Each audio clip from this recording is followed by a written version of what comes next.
Contagion का मतलब होता है ऐसी बीमारी जो एक दूसरे के संपर्क में आने से, एक दूसरे को छूने से फैलती है। इस पूरी कहानी का सब्जेक्ट प्लॉट इसी पर बेस्ड है। इस कहानी की शुरुआत में ये दिखाते हैं कि एक लड़की जिसका नाम बेथ है, वो चाइना के हांगकांग शहर से बिजनेस ट्रिप से घर वापस जा रही होती है। शिकागो में उसका हॉल्ट होता है और यहाँ पर उसका एक पुराना लवर भी रहता है। वो रात होटल में उसके साथ गुजारती है और अगले दिन वो एयरपोर्ट आ जाती है।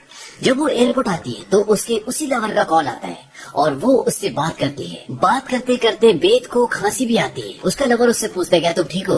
वो कहती है, हाँ मैं ठीक हूँ। और इसके बाद वो मिनियापोलिस अपने घर आ जाती है।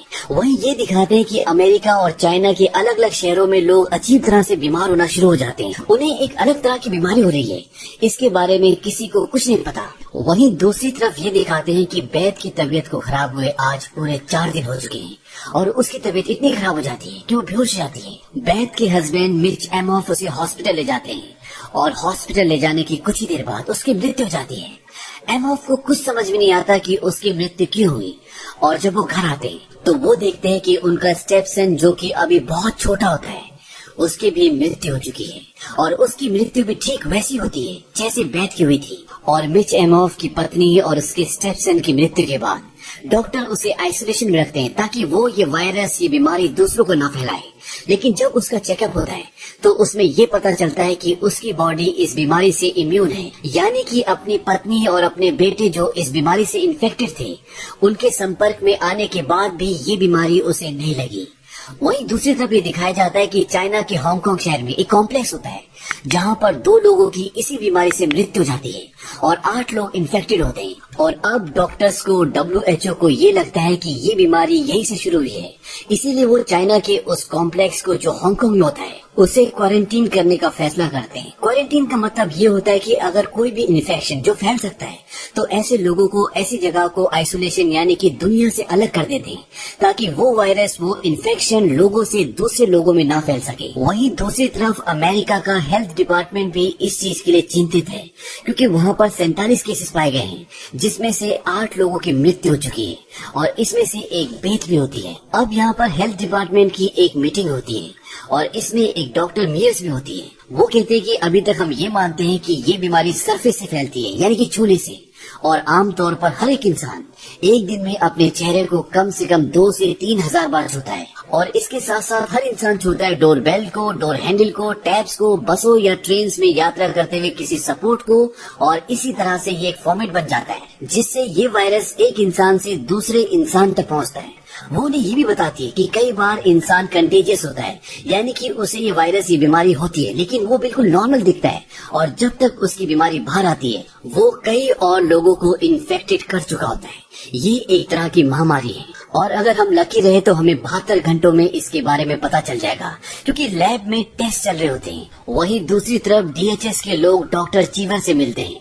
DHS वो डिपार्टमेंट होता है जिसका काम होता है आम लोगों की रक्षा करना किसी भी चीज से, और doctor Cheever Centers of Disease Control and Prevention के एक बहुत बड़े डॉक्टर होते हैं। DHS के लोगों को लगता है कहीं ये बायो वेपन तो नहीं है।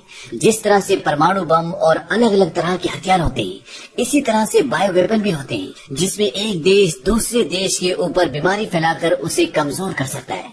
लेकिन डॉक्टर चीवर बोलते कि नहीं, ये कोई बायोलॉजिकल वेपन नहीं है। और इसके बाद डॉक्टर चीवर डॉक्टर मियर्स को मिनियापोलिस भेजते हैं। ये वो शहर होता है जहाँ पर बेथ की और उसके 6 साल के बेटे की इसी बीमारी से, इसी महामारी से मृत्यु हुई थी।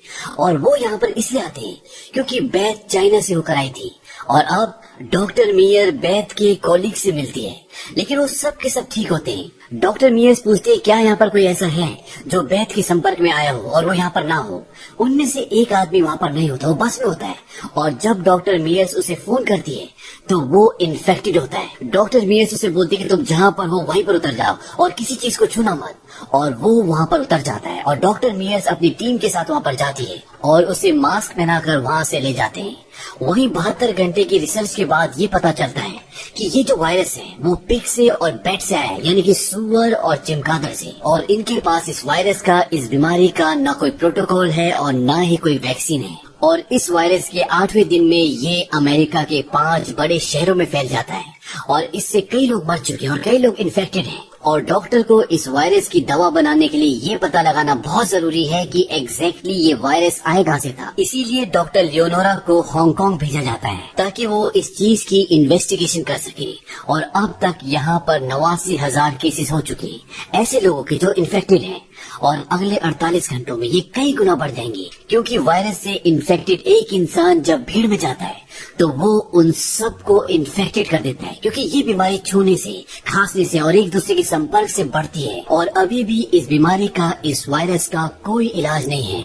वहीं हांगकांग में ये दिखाते हैं कि डॉक्टर लियोनारा उस क्लब की सीसीटीवी फुटेज देखती है जहाँ पर बैठ गई थी, और वो देखती है कि उस क्लब में वो बहुत सारे लोगों के संपर्क में आई थी। लेकिन अभी भी उन्हें एग्जैक्टली ये पता नहीं चलता कि ये वायरस शुरू कहाँ से हुआ था।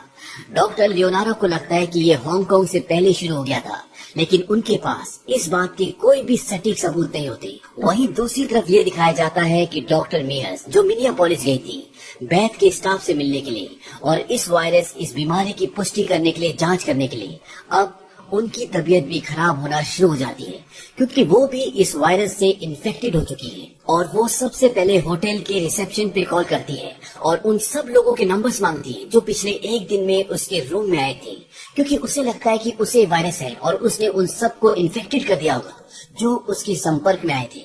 वो डॉक्टर है, इसीलिए वो इस बात को जानती है। मेयर्स डॉक्टर चीवर को भी कॉल करती है और उन्हें बताती है कि मैं इन्फेक्टेड हो चुकी हूँ। डॉक्टर चीवर ने ही उसे यहाँ पर भेजा है। वो उसे तसल्ली देते हैं कि तुम ठीक हो जाओगी, मैं हेल्थ डिपार्टमेंट के लोगों को वहाँ भेजता हूँ। और इसके बाद मेयर्स फोन को डिस्कनेक्ट कर देती है। उसकी तबीयत बहुत ज्यादा खराब है, उसे सांस लेने में भी तकलीफ हो रही होती है। वहीं हांगकांग में डॉक्टर लियोनारा एक बार फिर से बैथ के टेप को देखती है और वो देखती है कि वो जिस के संपर्क में आई थी, या तो वो लोग मर चुके हैं या इस बीमारी से इन्फेक्टेड हैं। इससे ये पता चलता है कि इस बीमारी का जो इंडेक्स केस था वो बैथ थी। बैथ ही वो इंसान थी जिसे पहली बार ये बीमारी हुई थी, जिसके शरीर में पहली बार ये वायरस आया था। लेकिन कहां से और कैसे, इस बात का कुछ पता नहीं चलता। अब डॉक्टर लियोनारा चाइना से वापस अपनी कंट्री आना चाहती है, क्योंकि उसने वो पता लगा लिया है जिसके लिए वो हांगकांग आई होती है। लेकिन उसे यहाँ पर किडनैप कर लिया जाता है, क्योंकि ऐसे रूमर्स होते हैं कि अमेरिका ने इसकी वैक्सीन बना ली है और डॉक्टर लियोनारा के साथ जो आदमी काम कर रहा होता है वो उसे किडनैप करके अपने गाँव ले जाता है, ताकि वो अमेरिकी सरकार से डॉक्टर लियोनारा के बदले वैक्सीन का सौदा कर सके और अपने गाँव वालों की जान बचा सके। वहीं दूसरी तरफ यूएस में डॉक्टर चीवर से पूछा जाता है कि कितने लोगों की जान जा सकती है। वो बताते हैं कि जब सन 1918 में स्पेनिश फ्लू फैला था तो उस फ्लू से इस पूरी दुनिया की आबादी का 1% हिस्सा मर गया था, और अब ये जो नया वायरस इस दुनिया में फैला है, इससे 70 मिलियन लोगों की, यानी कि 7 करोड़ लोगों की जान जा सकती है, और ये एक बहुत खतरनाक बीमारी है। अब कुछ और दिन बीतते हैं और लोग और ज्यादा इन्फेक्टेड होना शुरू हो जाते हैं। यहाँ पर पूरे के पूरे शहर को शट डाउन कर दिया जाता है और यहाँ तक कि शिकागो को क्वारंटाइन कर दिया जाता है, यानी कि शिकागो के अंदर ना कोई जा सकता है और ना उस शहर से कोई बाहर आ सकता है। साथ ही साथ ये दिखाते हैं कि डॉक्टर मेयर्स की इस बीमारी से मौत हो जाती है और अब एक नए आंकड़े सामने आते हैं और उसमें ये बताया जाता है कि इस दुनिया में हर 12 में से एक इंसान इस बीमारी से इन्फेक्टेड होगा और उनमें से 25 से 30% लोग मर जाएंगे। यानी कि अगर 1 करोड़ लोग इस बीमारी से इन्फेक्टेड होते हैं तो उसमें से 25 लाख से 30 लाख लोगों की मृत्यु हो जाएगी। और अभी तक पूरी दुनिया में इस बीमारी से 28.5 मिलियन लोग मर चुके हैं और ये आंकड़े धीरे धीरे बढ़ते जा रहे हैं।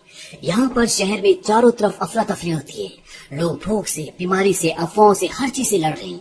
और यहीं पर एक आदमी ये भी अफवाह फैलाता है कि उसने इस बीमारी का इलाज ढूंढ लिया है।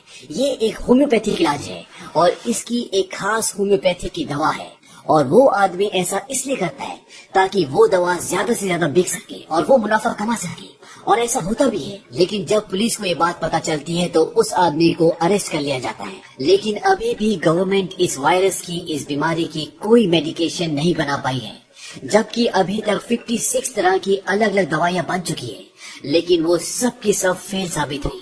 और जब ये 57 बनाते हैं, उसे एक मंकी में टेस्ट करते हैं, तो टेस्ट से ये पता चलता है कि वो इन्फेक्टेड मंकी इस दवा से बिल्कुल ठीक हो चुका है। और इसके बाद जिस रिसर्चर ने ये दवा बनाई होती है वो उसे अपनी बॉडी में इंजेक्ट करती है और अपने फादर के पास जाती है जो इस बीमारी से ग्रस्त होते हैं।